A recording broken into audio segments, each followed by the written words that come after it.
Гледате дневник на регионалната К1 телевизија. Со настаните започнуваме веднаш по кратките најави. Еве што информативната редакција на К1 издвои за денес. Изградба на регионална фабрика за цврст отпад и регионален центар за бездомни куќиња приоритет на новиот председател на Советот на Вардарски плански регион.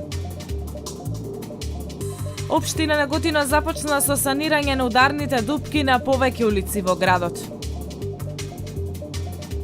Најмалку 235 луѓе се убиени, а околу 100 ранети во нападот на џамија на северот на египетскиот полуостров Синај.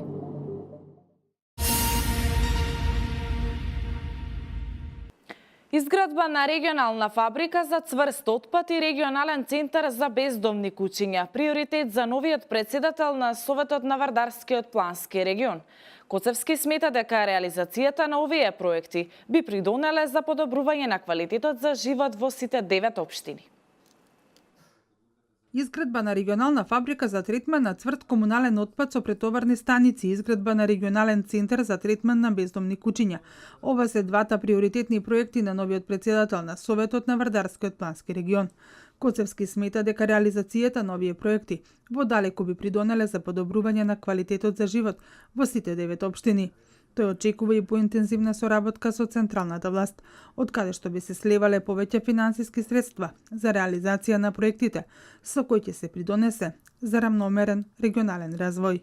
Верувам дека централната власт ќе го смени односот кон општините и дека ќе ја почитува законската регулатива за издвојување на 1% од бруто домашниот производ за проекти за пеглање на нерамномерниот регионален развој и дека тоа ќе придонесе да се подобри вкупната состојба во општините од Вардарскиот плански регион и дека со тоа ќе се подобри квалитетот на живење на сите граѓани.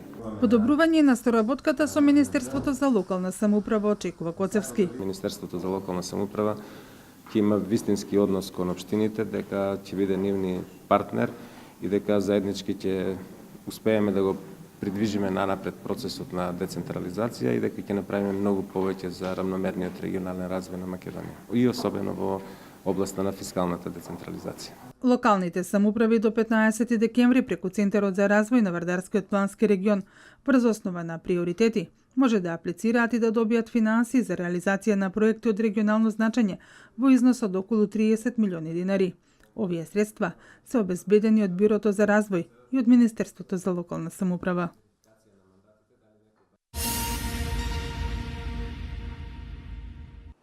Општина Неготино започна со санирање на ударните дупки на повеќе улици во градот. Од општинскиот буџет за оваа намена ќе бидат издвоени средства во висина од 600.000 динари. Санирањето на ударните дупки започна со активности на главната улица во градот Маршал Тито, која впрочем е најфреквентна за сообраќај, а ќе се продолжи со санирање на дупките и на останатите улици. Мартина Митков повеќе. Со 30 тони асфалт ќе се санираат ударните дупки на улиците во општина Неготино. Според градоначалникот Тони Делков, приоритет на оваа активност е даден врз основа на предлозите на населението на одржаните работни средби и сознанијата од терен дека патната инфраструктура е во лоша состојба и е потребна итна интервенција во пресред на доаѓањето на зимскиот период. Од општинскиот буџет за оваа намена ќе бидат издвоени средства во висина од 600.000 динари. Денес еве почнуваме и покрај сите проблеми кои што како општина Неготино ги имавме во изминатиот период со блокирани сметки, успеавме на некој начин да најдеме форма, да најдеме договор со изведувачите кои што се дел од програмата за оваа година. Остваривме средби, од денес почнуваме со работа. Ударните дупки се приоритет за граѓаните од аспект на тоа што буквално секој ден пристигнуваат жалби како има оштетени возила од делот од проблемите со ударните дупки. Санирањето на ударните дупки започна со активности на главната улица во градот Маршал Тито, која впрочем е и најфреквентната за сообраќај, а ќе се продолжи со санирање на дупките и на останатите улици каде што има потреба од интервенција, се со цел за создавање за нормално одвивање на сообраќајот и овозможување поголема безбедност како за возачите, така и за пешаците. Обезбедени се негде околу 30 тона асфалт, Се почнеме од Маршалтито, како што кажав, продолжуваме на Браќа Миладиновци и на голем дел од приклучните улици кои што доаѓаат до Маршалтито. Се надевам дека во наредниот период ќе стигнеме и генерално сите во општина Неготино да ги затвориме ударни дупки и исто продолжуваме во наредниот период да ги утврдиме и оние клучни улици кај што стварно е потребно целосно асфалтирање. Градоначалникот Делков изјави дека во тек изготвување на програмата за работа и буџет на општина Неготино за 2018 и во истата се предвидува веќе напролет да се започне со комплетна реконструкција и санација на повеќе улици во градот, кај кои се регистрирани најголеми оштетувања.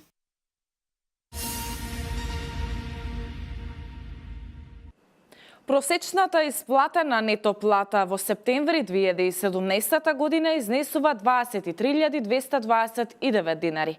Според податоците на Државниот завод за статистика, индексот на просечната месечна исплатена нето плата по вработен во септември 2017 година во однос на септември 2016 година изнесува 104,7. Просечната месечна исплатена нето плата во септември изнесува 23.229 денари и е поголема за 4,7% во споредба со септември минатата година, објави Државниот завод за статистика. Индексот на просечната месечна исплатена бруто плата по вработен во септември 2017 година во однос на септември една година порано изнесува 104,6. Ваквото зголемување се должи пред се на зголемувањето на просечната месечна исплатена бруто плата по вработен во секторите уметност, забава и рекреација, преработувачка индустрија и рударство и вадење на камен. Зголемување на просечната месечна исплатена бруто плата по вработен во однос на претходниот месец е забележано во секторите уметност, забава и рекреација, други услужни дејности и земјоделство, шумарство и рибарство. Просечната месечна исплатена бруто плата по вработен во септември 2017 изнесува 34.127 денари. Во септември 2017 1% од вработените во Република Македонија не зеле плата.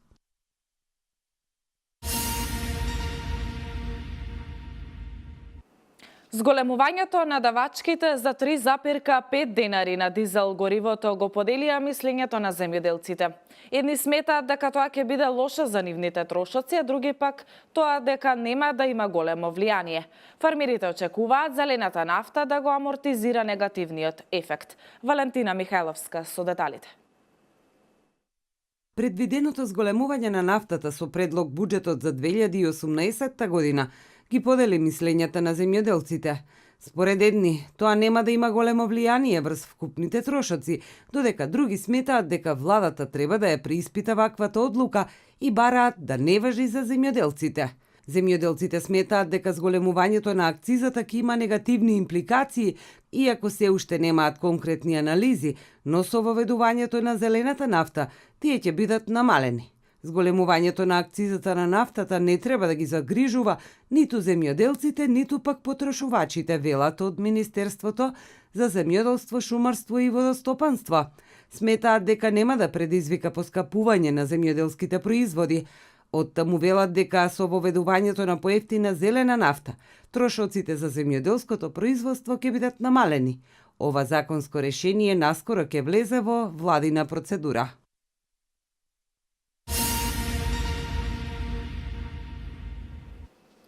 Нивото на Дојранското езеро е тројно повисоко од просекот за ноември, соопшти УХМР. Според денешните хидролошки мерења, Охридското и Преспанското се речиси во рамки на просекот. Отстапувања бележат и делот водостоите на реките.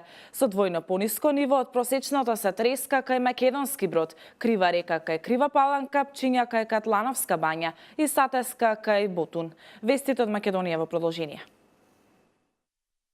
Во третиот квартал од годинава во патничкиот превоз се зголемен бројот на превезени патници за 11,8% и во авионскиот превоз за 19,5%. Според објавените податоци на Државниот завод за статистика, намалување има кај градско-приградскиот превоз за 5,5% и железничкиот превоз за 23,6%. Во однос на второто тримесечие од 2017 година, бројот на превезените патници во патничкиот превоз е намален за 0,7%, во градско-приградскиот превоз за 21,1%, во железничкиот превоз за 3,1%, додека во воздухопловниот превоз е зголемен за 39,4%.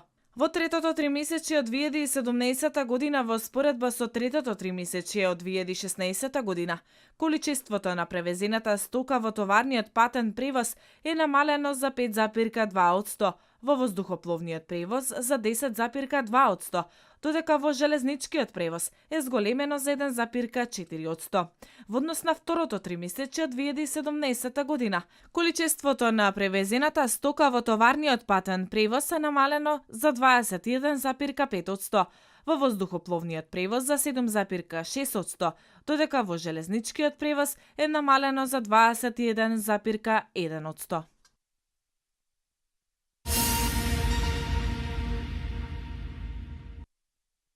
Секоја трета жена во светот е жртва на физичко или сексуално насилство. Македонија се вклучи во глобалната акција 16 дена активизам против насилството врз жените.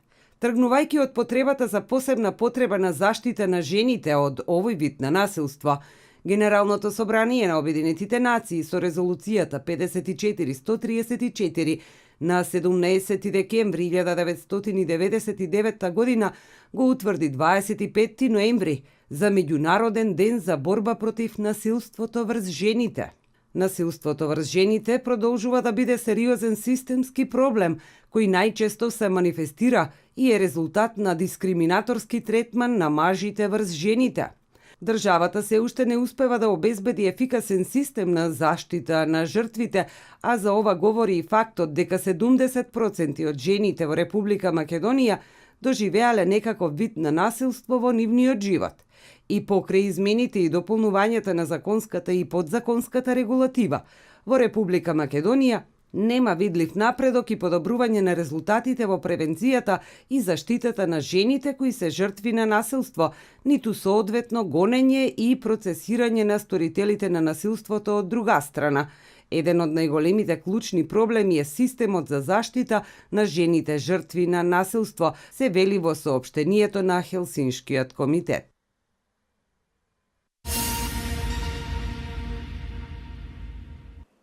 Земјотрес со интензитет од 5,1 степен според Рихтеровата скала синоќа го погоди југозападниот дел на Турција, соопшти турскиот сеизмолошки институт. Епицентарот се наоѓал во округот Аричилар Ула, југоисточно од провинцијата Мугла на брегот на Егејското море, на 18 км источно од градот Ула и на 23 км источно од градот Мугла. За сега нема информации за евентуални жртви и причината материјална штета. Вестите од светот во продолжение. Најмалку 235 лица се убиени, а десетина повредени во напад на џамија во египетскиот регион Северен Синај, јави државната телевизија. Египетската влада прогласила 3-дневна жалост. Станува збор за бомбашки и вооружен напад на џамијата Ел Раудах, до која напаѓачите се довезле во 4 возила. Бројот на жртвите расте. Во џамијата во Бир Ел Абед, западно од градот Ариша, во моментот на нападот се молеле приврзаници на локалните безбедносни сили, пренесува Ројтерс, повикувајќи се на двајца очевидци и безбедносен извор. Египетските медиуми известуваа дека екстремистите пукале на луѓето кои бегале од џамијата. Портпаролот на Министерството за здравство Халид Муџахид рекол дека екстремистите детонирале бомба во текот на нападот. Египетскиот председател Абдел Фатах Ел Сиси порачал дека нападот на џамијата нема да помине неказнето. Се наведува дека Сиси набрзо по нападот свикал итен состанок со министрите за одбрана и внатрешни работи, како и со шефот на известувачките служби.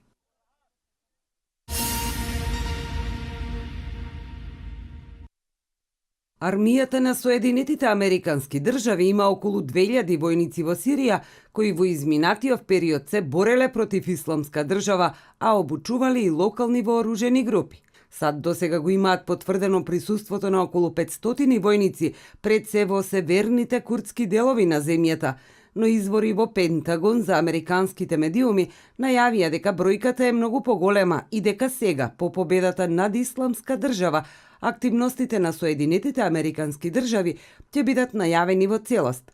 Повеќето од американските војници во борбата против Исламска држава се специјалци и офицери задолжени за координирање на артилериски, воздушни и дрон напади врз исламистичките позиции.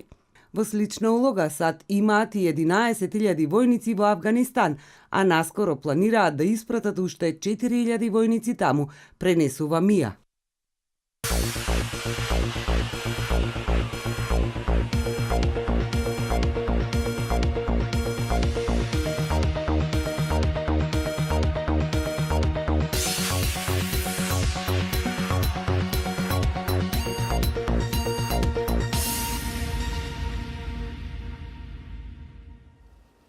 И за крај следуваат метеоинформациите. Денеска времето сончево со мала локална облачност. Температурата ќе се движи од 11 до 16 степени. Утре се очекува појава на магла по котлините, а по пладнето врнежи од дожд во западните делови од земјава. Во текот на ноќта кон понеделник врнежите ќе се прошират, а на планините ќе бидат од снег. Преку ден ќе биде студено и ветровито, а врнежи од снег се очекуваат на повисоките места, особено во западните делови од Македонија. Тоа е се за овој дневник. Ви благодарам што бевте со нас. Пријатно!